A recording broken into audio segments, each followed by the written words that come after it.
but I think this workshop will be also useful for me because besides being a developer, I also run my own newsletter and Instagram blog where I write a lot. So yeah, nice to meet you. Excited to learn something new today. Nice to meet you. I'll go next. Hi, Jacqueline. I'm Stefan. I work as a customer support specialist at Submagic. I'm looking forward to learning more. So thank you for your time. This is Stefan. Stefan wanted to know more about copywriting. This is the first guy with Delton who wanted to know more about this copywriting, storytelling, and all that. Great. Looking forward to it. And then I can go next. Yeah, go ahead. Hey, Jacqueline. My name is Mo. I'm new here. I just joined Submagic a week ago. I'm handling customer support. So nice to meet you. Looking forward to learn new things from you. Yeah. Hey there, Jacqueline. My name is Delton. I also work as a customer success rep for Submagic, and I'm excited to be on this call. Excellent.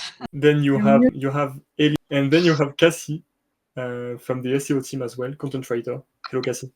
Hey, good morning. Camera's off because I'm a little sickly. Oh, well, terrible, but it's great to be here. Well, guys, really happy to have you on this call. We will take 20-30 minutes, according if you have any questions as well at the end. But happy to have Jacqueline in our call to talk about copywriting. This is the first step. We'll show you the basics you need to know. Because I mean, no matter where you're positioned, Andrew, you have a blog, but no matter, even if you're in customer success, even if you record videos, copywriting is everywhere. And this is one for me and for Jacqueline and for everyone who is already advanced in copywriting. For us, this is one of the most powerful tools at our disposal for connecting with the audience, for driving action, for getting conversions, for, in general, to create a whole audience in the end. And the goal of this session, guys, is to leave this session with practical insights and skills that you can apply immediately just after this session. So that if you have any projects, even if you want to get better at answering to clients on the customer support side, you will be able to take those tips, because those are basics and quite general, but the ones that you really need to master. This is the first session, because after that, we'll be able to talk in 2 weeks, 4 weeks, it depends, about storytelling, which is a huge part in copywriting. But before that, we need to know the basics. I will give the lead to Jacqueline. At the same time, guys, do not hesitate if you have any question. Write down everything. In the end, we'll do a frequently asked question session. But you can also open your hand, raise your hand, or even talk, ask question whenever you need, whenever you have a question in mind. So thank you for inviting me to hold this workshop. I'm really excited. Copywriting is my #1 thing to talk about, obviously. I just don't know in Google, how do I share my screen? You see at the bottom, you have an emoji to send a reaction, and to the right, you have a rectangular shape with an arrow. The present now? Yeah. Okay. And then you choose the there page. There we go. Now I have to get to my page here. There we go, yeah. Okay. So the basics of effective copywriting. Let's see, how does this, I guess I won't be able to see you guys while I am scrolling through my slides. I hope that's okay. I'll be, kind of quasi looking at you. So what we're going to talk today about is what is copywriting, the principles of effective copywriting, the psychology behind all of it, some practical copywriting tips and mistakes to avoid. And then at the end, we'll have some Q&A. So who am I? I'm Jackie Dunn. Everybody can call me Jackie. I think only my grandmother used to call me Jacqueline. So I have been a marketing copywriter for about 3 years and a coach for freelancers for about 1 year. I did do some copywriting in previous jobs without even realizing that it was copywriting. So I did website texts and brochure texts and things like that. So I have 20 plus years in marketing. experience. And the last 3 years, I've worked with 50 plus customers in various industries. I love to dance, I love to travel, and I love great food. And I am an extrovert and an empath, which is very important for copywriting. So we want to understand the basics, right? Some practical tips for improving your copy, and the psychological principles behind the persuasive writing. Maybe before I have one question, especially for Stefan. Yes. Because you wanted to learn about copywriting, but why do you want to learn about copywriting, Stefan? I'm very passionate about learning how to sell, and I think copywriting is one of the most important things that you need to develop as a salesperson, because you need to persuade your people and to understand how to write a great copy, so that you can inspire them to get into your sale, and to let them know that what you offer is really of value, and that they need to see it to understand it. Right. Yeah. Exactly. Cool. So just like Stefan said, copywriting is basically there to drive sales and conversions, but it's also there to solve your client's problem or your customer's problem, right?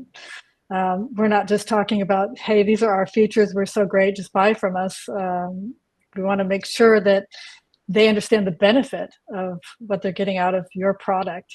So you want to also build your brand identity and also gain the trust of your customers. And there's various ways we can do that. And you want to differentiate your brand from a crowded market, because I know that there's a lot of apps out there like yours, and you want to make sure that you guys stand out and what makes you special from all the other ones, right? So what you want to do is know your audience. So you really got to do your research. You really need to check places like, I don't know, Reddit and Amazon. You need to do some keyword research. You really need to find out what makes your customer tick, what ails them, what are their dreams, what hobbies do they have. Really get down to the specifics. Now, for Submagic, I think the audience is a little bit broader based, because it's basically anybody who creates content. But normally you'd want to find that specific person that you want to address, that you want to talk to, and their specific problem that you want to solve. And to do that, we craft personas. Let's say we're talking to, I don't know, a 35-year-old coach who just started her business and who really wants to make sure that she comes off professional, and she wants to do things cost effective, time effective. So something like Submagic would obviously be really good for saving time and for looking professional, right?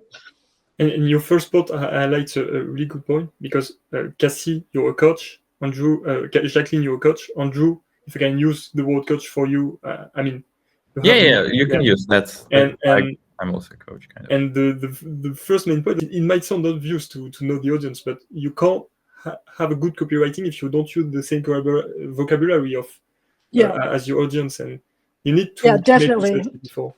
Yeah, definitely. You need to understand how they're speaking, and places like Reddit, or actually your own client reviews, will tell you what kind of language they use, and then you just basically reflect that language back on them, right? You really need to understand their pain points. Like, the pain point here would be basically, I just don't have all the time in the world to manually enter captions on my videos, or that kind of thing. Your writing needs to be very clear and very concise. So you want to really avoid using any jargon or any complex language. You should really be writing at a 7th or 8th grade level, so that people can just fly through. People have time to look through blocks of copy. They see a block of text, they're like, okay, no. And if it's too complicated to read, because they don't have time, they just want to quickly read through things, then they're just going to scroll on. Okay, you need to write with clarity and purpose. It means you need to be super clear and concise. Use short sentences, use not blocks of text, but use maybe 1 or 2 lines. You see maybe people writing on LinkedIn, especially for emails. People like to fly through those emails, and it just makes it easier, and they get to the bottom, get to the CTA, and then they're good to go. Value proposition, yeah. What makes Submagic unique? What do some of you think makes Submagic unique is what I'd like to know. Anybody? For me, it's like the Go ahead, no worries. Yeah, for me, it's like the actual subtitles, so the quality and the professionalism of it. That's like what other competitors doesn't have. So for me, that's kind of the most valuable thing there. That's the one that I wanted to add. And the second thing is that, like you said, the content they have on their website has been playing a huge role. I mean, I think some Basic has been able to reach out to the user's mind with its content. Obviously, the tool is important, but it's the content that they have been performing pretty much very well over the past time. Okay, Yeah, I'd great. say that for Submagic, the key important thing is that we save the people a lot of time. So instead for them to waste their time editing on their own, we're very specific and efficient, and we save a big amount of time. So that's like our biggest key point. And they're happy with that. They understand our value, and they're happy with the results. So that's what I say. Yeah. I tested it and I was happy. Great. Those are all really great propositions. How to highlight benefits over features. I'll get to that in another slide. Because some people confuse the two or don't know how important the benefits actually are versus the features. Creating strong hook. If you don't have an attention-grabbing hook or a great headline, then people will not open your email. They won't even bother. They might even unsubscribe because they're like, oh, well, this is boring. They won't stay on your website if the first headline is not clear to them or it's not attention-grabbing. So that's really the most important part of getting them to read. And there's a few techniques you can use, which I'll also have on another slide. Call to actions. They need to really drive action. That means you need to tell them what you want them to do. Do you want them to try your free product? Do you want them to book a call? Do you want them to find out more information?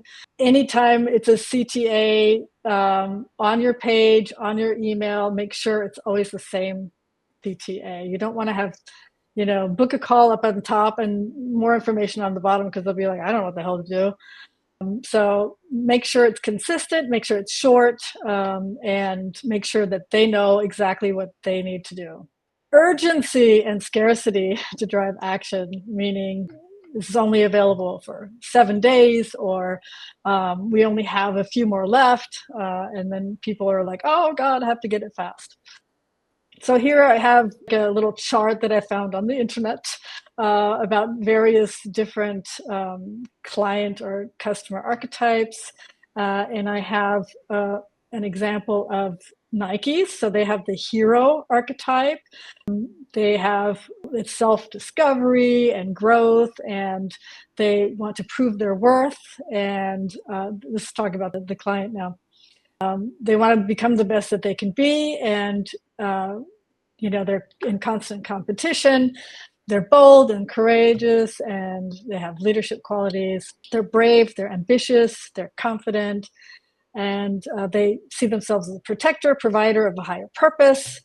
They're powerful, they have strength, and they're successful. And they inspire trust and confidence in their customers. So that is specific to Nike. That's just how they present themselves and how the customer sees them. And yeah, there's also a specific archetype for Submagic, I'm sure. And these are people that are creative, and these are people that want to get stuff done. And so there's that. So I have a few little, you guys probably do research anyway, but I have a few little pointers on research where you can find research on customers. For instance, Reddit, Amazon. Answer the Public is a really good website to find basically on any term, anything you want to, what people are talking about.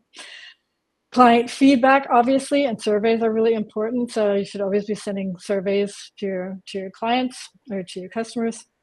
And obviously keyword research, SEMrush and Google, and there's several more out there. So the features versus the benefits. Here I have an example. So the feature would be this laptop, it has a 12-hour battery life. The customer says, yeah, that's great. But what does that mean? So the benefit of that is you can work all day without having to worry about finding a charger.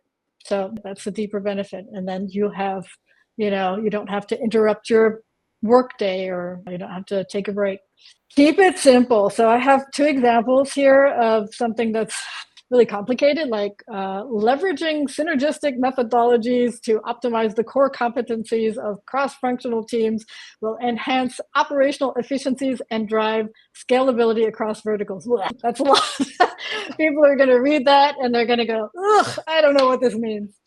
So simply said, using teamwork and proven methods will help improve efficiency and make the company grow faster. Simple, short, and people can really understand what that means, right?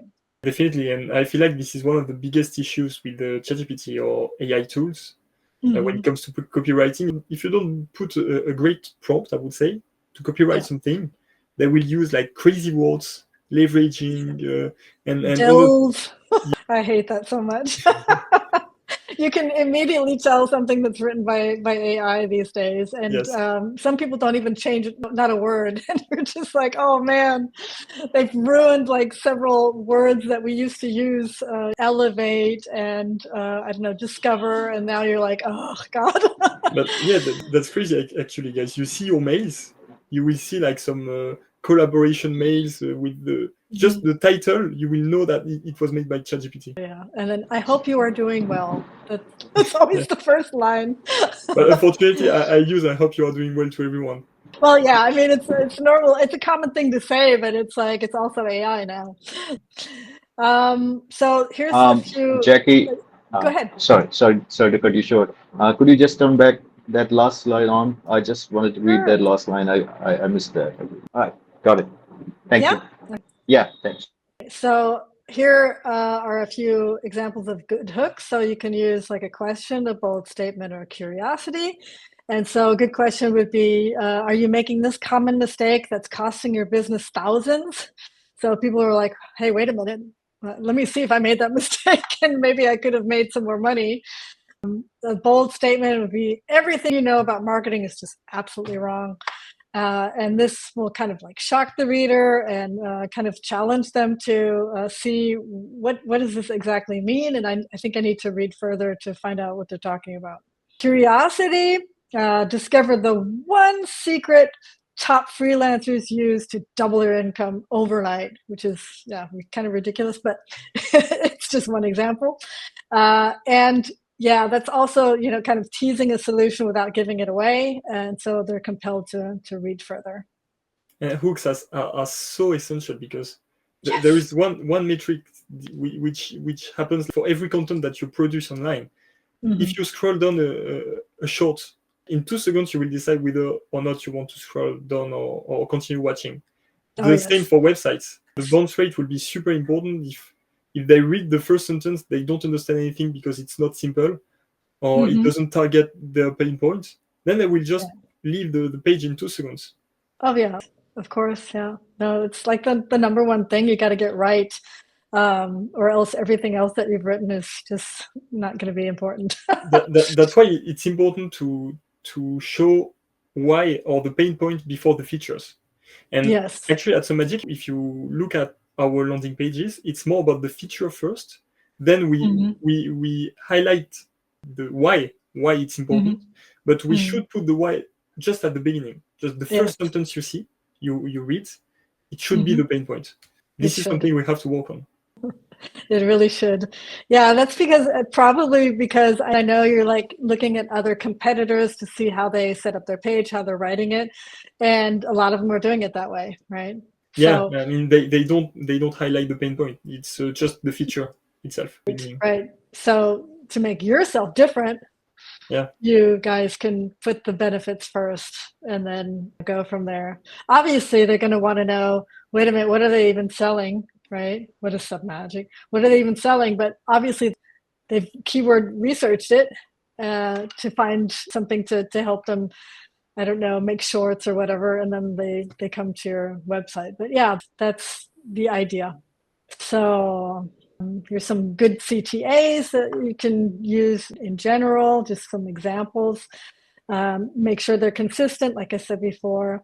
Limited time offer, act now. These are for urgency and scarcity. You can just read them yourself, just to save some time. And simple CTAs, book the call now, try now for free, get more info, things like that. Those are usually for direct action. The other ones are more for like maybe on an email or like a long sales landing page or something like that. Usually a little bit at the bottom. Jackie, I'm sorry if I'm interrupting you. Which one of these are like your most favorite and most successful? If you can tell us, like from your experience, which had the best results? I would say probably the urgency. Urgency and scarcity I think are pretty much equal. For instance, my old coach, Alex Gattoni, from the Copy Posse, she would use scarcity a lot. She'd only open her doors for 5 days, and you had to really, and she only had like, I don't know, so many seats open for you to join. And then, so you had to be fast, and you had to be still getting on her team there before the doors closed and before all the places were filled up. So things like that. In your case, I guess you could do something like that if it was like if you were having a special deal, that you were having your software cheaper for a short amount of time. That would be a nice call to action. And yeah, I think those two are real good, because people will wait till the last minute to buy something. And if it's urgent, if you create the urgency, that they're really going to buy it because they're like, oh, FOMO, I'm going to be missing out, and I really need to get this now. And I have one question regarding that. I know that, for instance, Tusha, our outreach specialist, wants to launch a SaaS in the future, which will be more into like not maybe a bit more mass market, as SubMagic does. Would you use those CTAs as well? Which CTAs would you use for something which is more about mass marketing, and so you will get lots of people? Is it like an unlimited offer? Because the 5 spots left, for instance, it's not relevant for. Yeah, that doesn't. No, that would be for like, I don't know, maybe a coaching program or something like that. So for something like SubMagic and mass production, you could use sales CTAs if you're having a sale on the software for a short amount of time. That's, I don't know, instead of $47, it's $27, something like that. And at the same time, you have lead magnets, for instance, for blog articles. Right. You can put an infography or more resources in one article, and so have you to sign up. But the CTA would be like get yours before they are gone. This is definitely the good point, to then have inbound marketing and nurture your leads to then convert them into clients. This is not always about purchasing, but at the same time, getting into the funnel. Yeah. I mean, lead magnets usually won't expire, or there won't usually be like a limited amount of lead magnets, but it's a really good way to build your email list and to build your client base that way, and to kind of nurture them with your emails. Did that answer your question? Yes. Okay. So the psychology behind persuasive copy is you really have to appeal to their emotions.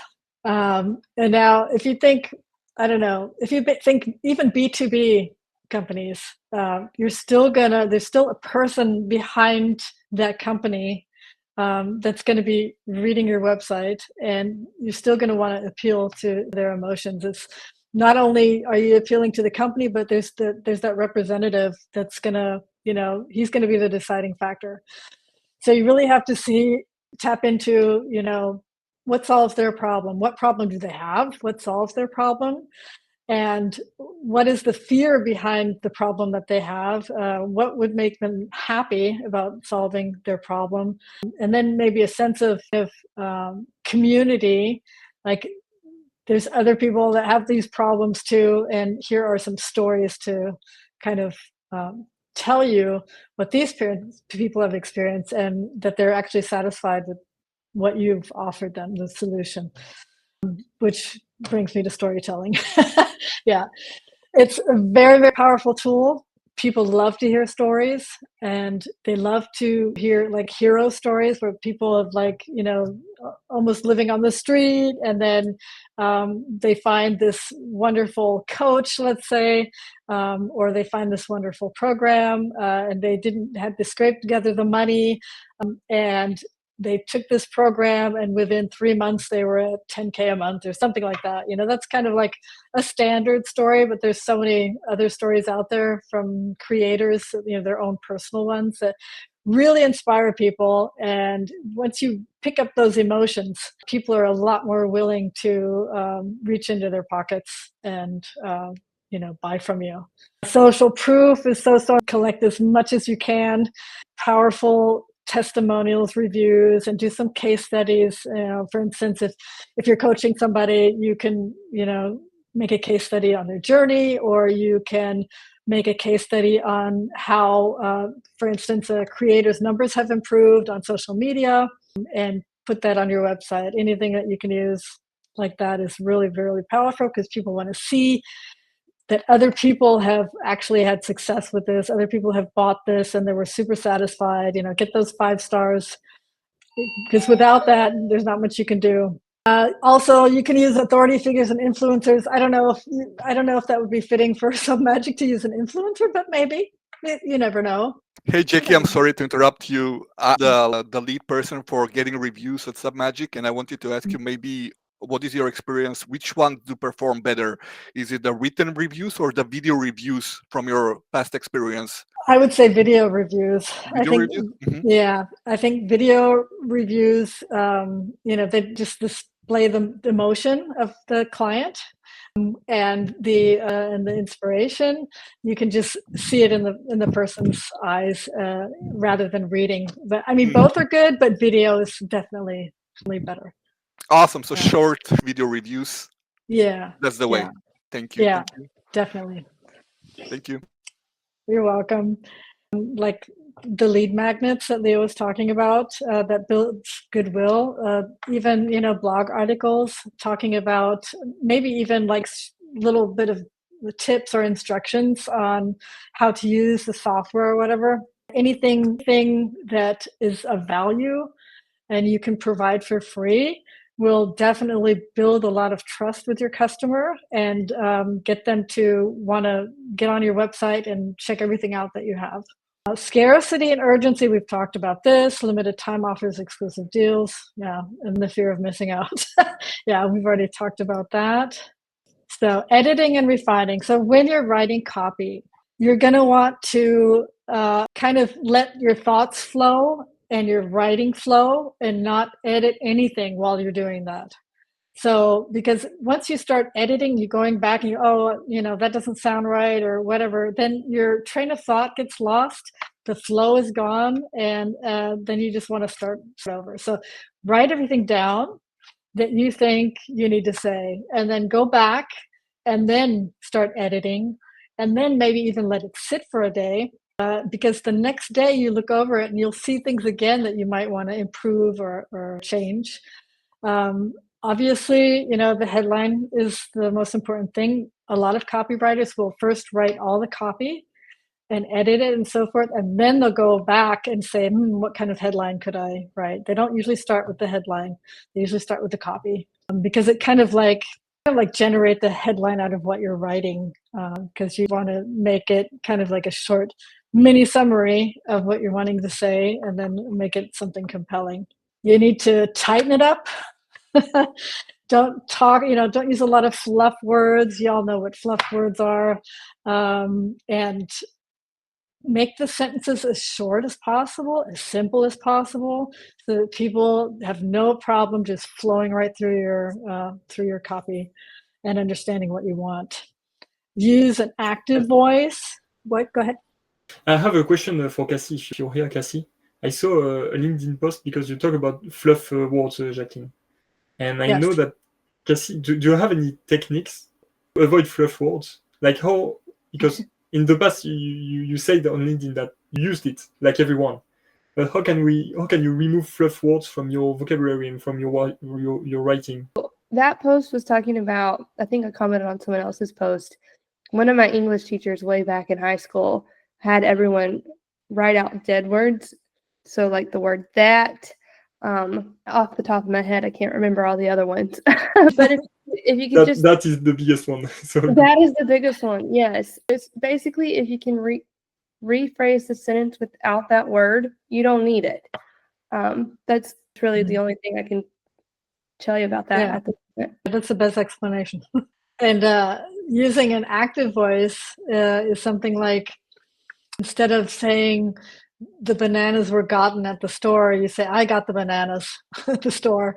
That's just the simple maybe thing. you would say like one I would say one mission or one task or one goal, one sentence. Like you don't One try sentence. to put 2 or 3 goals in one sentence. Right. Okay. Right. And then obviously be consistent in your voice you're writing in. You don't want to be like all playful up here and then all serious down there. Oops, sorry about that. You want to make sure that you're writing in a consistent kind of voice.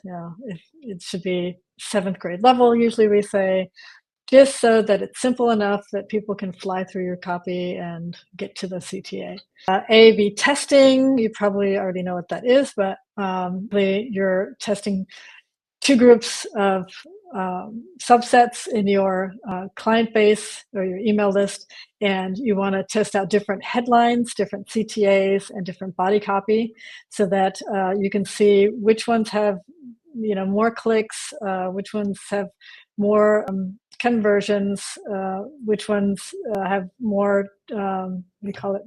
Oh, I can't think of the word right now. You know what I mean? Yeah.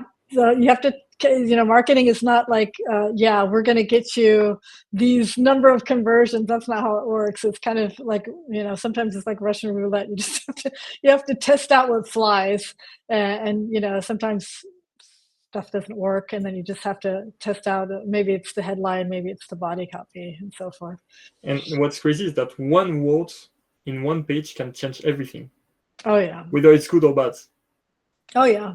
I don't have any good use case. Do you have any use case for this? Where you Do change I? the word? Yeah. Not off the top of my head, but there's obviously certain things you shouldn't use so that your email actually gets to where it's supposed to go. Like the word free is already kind of like questionable, or deal, or things like that. Then it gets kind of flagged by Google or whoever, and doesn't reach your destination, or it just winds up in promotions or in spam, if, worst cases.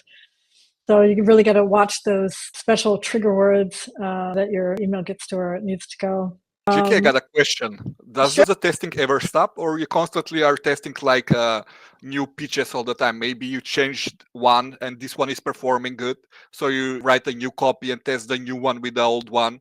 Or how do you find like a successful copywriting ad? Well, it's not.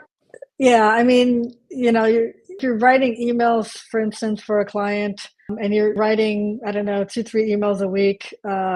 You kind of want to maybe test one email with maybe 2 other headlines or CTAs. Just see, look at the statistics, see the open rates and everything, see how it's working, and then just go ahead with the one that's working the best. And then, you don't have time to really test out the wazoo. At one point, it's got to be good, right? As long as you're getting a good open rate, and I think a good open rate is probably between 15 and 30%. It's already okay for most emails. If you're getting like 50% open rate or something, you're a master. You're a master at your job. But an okay rate is actually somewhere in that range between like 50 and 30. Yeah, and as soon as you reach that, okay, you can go on to the next email and test that again. And you can take emails you've written before, obviously, after a time, and kind of rewrite it, send it out again. Sometimes it's relevant. You never know, because you're going to get new people on your list. and they're going to want to have, you know, maybe some information that they haven't seen before. What did you want to say, Andrew? Because Jacqueline doesn't have the meet. Yeah, I have like 50% open rates in emails. Oh wow, that's cool. Master. Like what really helps with open rates, like additionally, is like cleaning up email list regularly. So yeah, that's true. like clean up cold subscribers who haven't been opening like emails for 3+ months. I just like regularly clean up. It feels painful, like removing 2,000 people from your email list once. Yeah. That really Yeah, helps. but if they're dead in the water, you know, what are you going to do? Either you can try to re-engage them with, you know, some new emails, or maybe with a lead magnet or something, or you really do have to delete them. That's true. I get it. Nice. Thank you, Jackie. And obviously you have to kind of, for different platforms, you have to use a little bit different formats, right? You can't write the same kind of copy you write on Instagram as you write on LinkedIn, whereby, I don't know, LinkedIn has gotten a little bit looser the last couple of years. It used to be very, very stiff and very, very, they have gotten looser. People are starting to post pictures and videos and things like that, but I think they do want to avoid becoming the new Instagram or Facebook or something.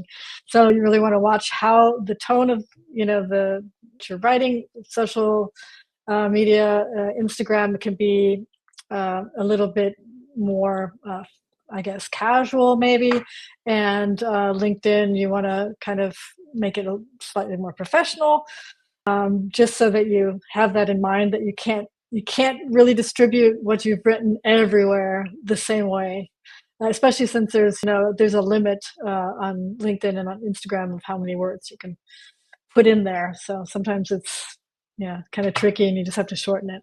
Okay, common mistakes to avoid. Okay, we've been talking about this, overcomplicating the message. A lot of copywriters, beginners, they try to be way too creative, and so they often lose the meaning of what they're trying to write, because they're trying to be funny, or I don't know. But simplicity really wins, because you just want to make sure that they understand what you're talking about. Also, ignoring your audience. If you're just talking about yourself, nobody cares. Nobody cares. Nobody cares about you. I'm sorry to say. They don't want to know what a big badass company you are. They want to know, what can you do for them? How can you solve their problem? So you have to be sure you're talking about them and not so much about yourself, just what you can do for them. A lot of clients I've made this mistake and did not understand what they were doing wrong until I explained, hey, it's just normal for people, they would talk about them, people like it when they get to talk about themselves, the client.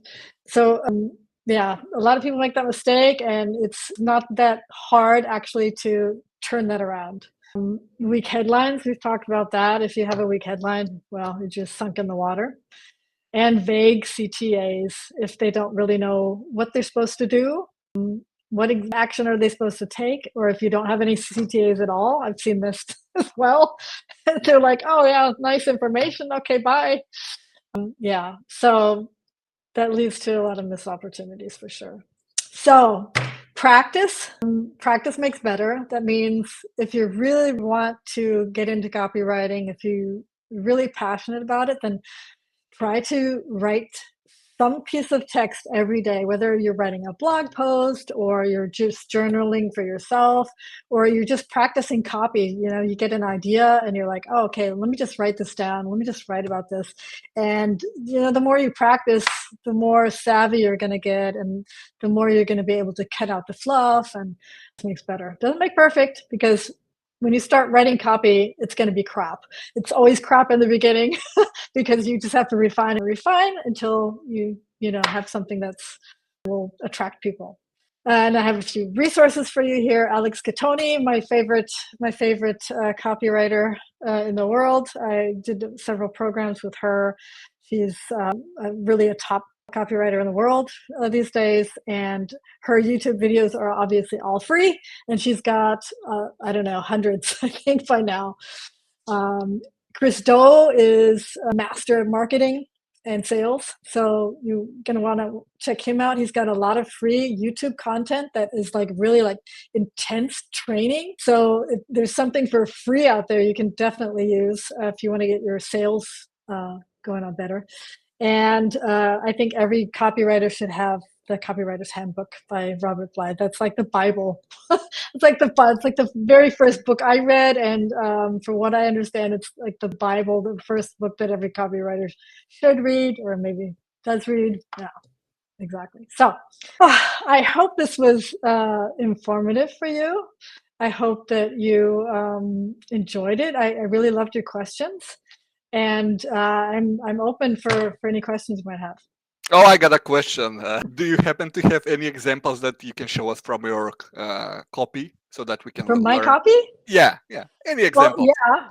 Because when Yeah. I'm trying to write, I'm not sure if I'm doing a good job. How good is my copy? How bad is my copy? And I always like I'm thinking I can't reference myself like how should I improve? But Mhm. by watching other people's copy, I usually try to emulate it a bit, so I can take the right steps and make adjustments and get better.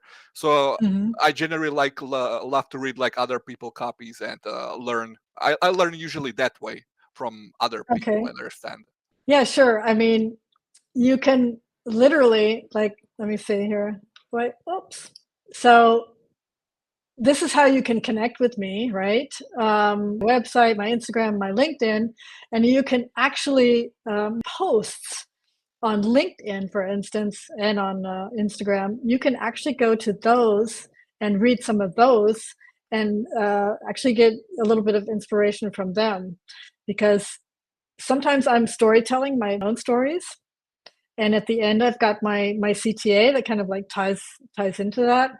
Or sometimes I will give some kind of email marketing tip or a mindset tip or something like that. And then you can also see where the headlines and the CTAs and everything. And basically, like if you go to Alex Catoni's website, for instance, you will see a ton of copy that you can reference, and you can see how she uses her headlines and her CTAs to really compel people to drive action and to buy her stuff. Because that's how she got me. She really got me. I mean, I bought all her shit. She did a good job. Yeah, she did a good job. Yeah. Yeah. There's so many websites I could reference, but I think if you follow Alex Gattoni, yeah, she's the best. She's really the best. And her videos are all valuable. Like she always has a ton of value in each video she produces. So I can highly recommend you watch those. It's for free. So Awesome. Thank you. great. Thanks a lot, Jacqueline. Wonder if you guys have any other question, or you even drop the LinkedIn profile of Jacqueline so that you can connect with her. If you have any questions, she will be more than happy to answer. Oh yeah. Hey, Sure. Jackie, I have one quick question. Yeah. I'm currently on Amazon looking at the Copywriter's Handbook. Now, there's also the online Copywriter's Handbook. Do you know anything if there's a difference between the two, or? It may be more directed to just the digital online marketing world, because I know that Bly's book, it's actually pretty old, but it has new stuff in it too as well that pertains to the internet, because before it was just like, mail, like actual sales letters in the mail and things like that, and brochures, which people hardly use today anymore, I don't think.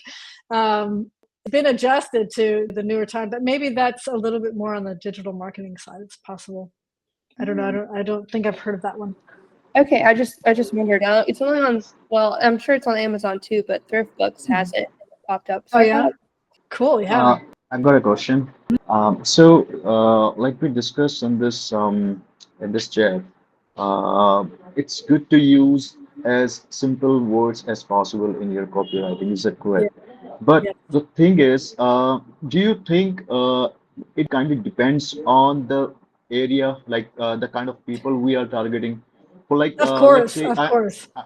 let's say I'm from India, right? Mhm. So people here are not actually very much English oriented. They don't know the very hard words. But if you should try people from the Western countries, you try to write words that are kind of, made for them. So for an Mhm. example, I was reading a blog. I was reading a news post from, I think it was from CNBC News last time, when a few days back, when Los Angeles got struck with an, earthquake. So Mhm. they have had the headlines like 5.5 magnitude earthquake jolts Mhm. LA. Like they use the word jolts, right? But Okay. in India out here, I would have used the words like 5.5 magnitude earthquake shakes LA. So is it make any difference? No, in that case, no, not really. It's just a different choice of words. But to your question, yeah, I mean, if you're writing for like some medical journal, that's obviously going to look a lot different than if you're writing for an AI tool, because the audience is different. Or if you're writing to address lawyers, you're going to obviously want to language that reflects that. So it does really depend on the product and the service and everything. So, but people don't have time to read. So, first of all, videos are super important. If you want to, capture someone's interest, a video at the top of the website, of the homepage, to just introduce something, maybe that gets attention, because people are more prone to videos than they are to read. They're just lazy. So, yeah, you just want to make sure which audience you're talking to, and that all ties into researching your audience, and it really Yeah, depends on the because industry. because for someone like me, I like to write, but I'm not, I'm not a native English speaker or writer. So I Mhm. always have to, write it down in very simple words. Then I choose the words Yeah, I found their meanings on over the internet and choose the different words. So, I can mhm. just try to make it look like, I'm a native speaker. So that's why Of it's, course. yeah, You can use ChatGPT to correct your grammar, or you can use Grammarly to check your grammar. There's lots of tools you can use. I see non-native speakers trying to wing it, and it doesn't look good. It doesn't come yeah, off very well. You can tell, it's like, there are tools out there, and I've told this to people that have contacted me. I said, look, you've literally misspelled a word in your headline on your LinkedIn profile. That's not good if you're thinking you're a copywriter. So here's what you do. Here's the tools you can use, to those mistakes. thank you. You're welcome. Hey, Jackie, I'm sorry, I got one more question. Okay, no problem. How often do you use AI in your work, like with AI popularity and all the stuff? Like, and if you do, which ones do you use? Do you use only ChatGPT or maybe Claude AI or some other like AI assistant? I use pretty much all the time. So I use it a lot for outlining. I use it for research. I use it just to, make my idea maybe a little bit clearer. But yeah, it's a useful tool. It saves a lot of time for sure. And yeah, I haven't tried. I don't think I've tried Claude yet. I think at the time when it came out, it wasn't available in Germany, so I was like, okay, then I'll just stick to ChatGPT. No, but it's a super useful tool, and I'm glad I have it. Awesome, thank you. Well, guys, if you don't have any more questions, I really appreciated the time you took. I know you're busy, but it's just amazing to learn this way with experts like Jacqueline. And Jacqueline, again, thank you so much for coming. We Thank you. really appreciate that. Do not hesitate to connect with her. She shares amazing value on LinkedIn, and she should be happy to help you, to answer your questions if you have any. For sure. Well, Thank you next, so much for having me. you're welcome, Jacqueline. Next time, in 2 weeks or 3 weeks, we'll go deeper into copywriting. One part, which is storytelling. Quite a buzzword, but with the basics you have, we'll go able to go deeper into copywriting, and then talk about storytelling, which is an art as copywriting. So make sure to be here in 2 weeks or 3 weeks. I will let you know, guys, when we do it. But again, thank you so much. Hope you learned, and I wish you a great day, guys. Have a great day. Thanks, Bye. everyone. Thank you, Jacqueline. You're welcome. You guys, bye bye. Bye. Bye. Bye.